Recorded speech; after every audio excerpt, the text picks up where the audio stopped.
Hello everyone, it's Tuesday. We're here with the Tuesday Tip. I'm Chad. And I'm Ben. All right, a lot of you around Metro Detroit, chunking, thinning, sculling, inconsistent shots. It's frustrating you. So this week, what we're gonna do is we're gonna help you discover what it takes for you to hit the ball more solidly. Ben, how are you gonna deliver on this, man, this Tuesday? We're gonna talk about the shaft. So here's what we're gonna do. We are gonna try to influence where the divot starts today. And we're gonna do that by running an experiment with the shaft lean. So we're gonna use our slight, moderate, severe scale, and we're gonna try to lean the shaft backwards slightly, moderately, severely. And then we're also gonna do the same thing forward, slightly forward, moderate forward, severely forward, in hopes of finding something that allows us to control the divot.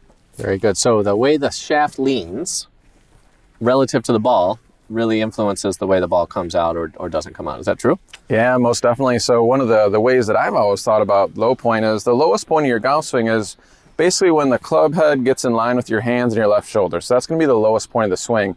And what we're always trying to do with that lowest point is making sure that it's in front of the ball and not behind the ball. So if the divot's after the ball, that's ideally what we're looking for. Yeah, it's cool. Ball goes far, does everything we want it to do. And then as the player, they're trying to influence where the shaft's leaning. That's what's going to help people figure this out. I believe so. All right, let's see what happens. So we have our low point strike plate here. If you're at home, you can use a towel, right? So it could look like this just as easily.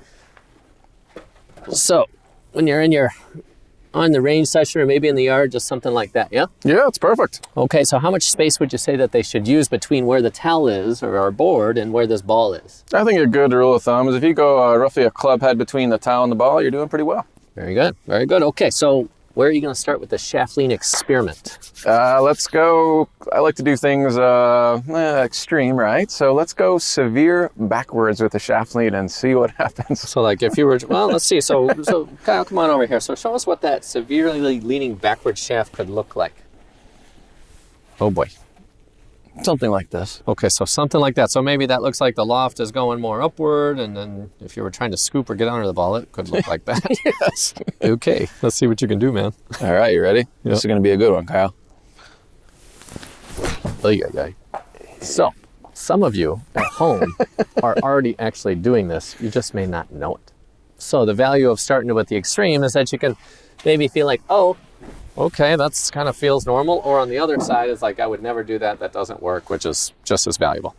Okay, so now where are you going to go? Let's go the other extreme. Let's go severely forward. There you go, Kyle. Come on over here so you can get a good look at from the front end perspective what that shaft will look like. Well in front, yeah? So this would be a little on the severe side, right? Yes. Whoa. That had a radically different outcome. It didn't pick it up there. I guess we didn't have it in the foresight thing, but you could hear it. It sounded radically different. So you didn't try to change your swing other than just put the shaft in a Just lean the shaft as far forward as I could. Very good. The other neat thing is as you're doing these experiments, you're also going to notice it varies the trajectory a little bit too. So, as you're playing around with this, you might notice that you can get the divot in the appropriate spot from a couple different places. And this is another tool that you could use to vary trajectory. Very good. So like a multi-benefited activity. Yeah. 2 for 1 special, The 2 for on this Tuesday. Man, how about that? That's a great day.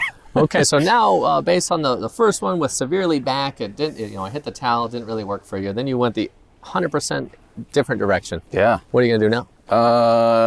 Well, just back it down a little bit. So when I went severe forward, I got the divot in the right spot and I thumped it. So let's see what happens now when maybe I just do moderate. So I'm not gonna do quite as much. Okay, so moderately in front. Now, Kyle, come on over here and let's give the folks around Metro Detroit a sense of what this would look like. So not quite as severe, but definitely leaning forward. Correct, Ben? Yep. Ooh. And nice and solid. The foresight picked that one up, so pretty solid, pretty good. Okay, so a lot of you who desire to make change, one thing you're not doing enough is running these experiments and playing around. When you start playing around with the shaft lean or how the golf club looks, you're going to be surprised at how it has a direct influence on what the ball does. Some will go a little higher, some will go a little lower, some will be chunky. So, so you have to understand the relevance of the shaft lean to help you hit more solid shots. Anything else you want to add before we sign off on this Tuesday? No, just be open-minded when you're running these experiments. Remember, there's no right or no wrong. There's just going to be a way that works for you. So please be playful when you run these experiments. And remember, you're not doing anything wrong or right. It's just here's what I'm going to try to do, and then I'm going to get a result. And then learn from that result. So, you know, if you feel like you're leaning the shaft slightly backwards and it gets a divot in the right spot and you like what happens, please keep running with it. Yeah, cool. There is no such thing as right and wrong here. There's just going to be something that works for you. All right. We thank you for joining us. If you like these videos and you want to get more, go over to YouTube, Golf Leadership Academy at YouTube. We have 160 videos there. Feel free, enjoy, subscribe to that, and we'll look forward to seeing you next time. Thanks for joining us. Get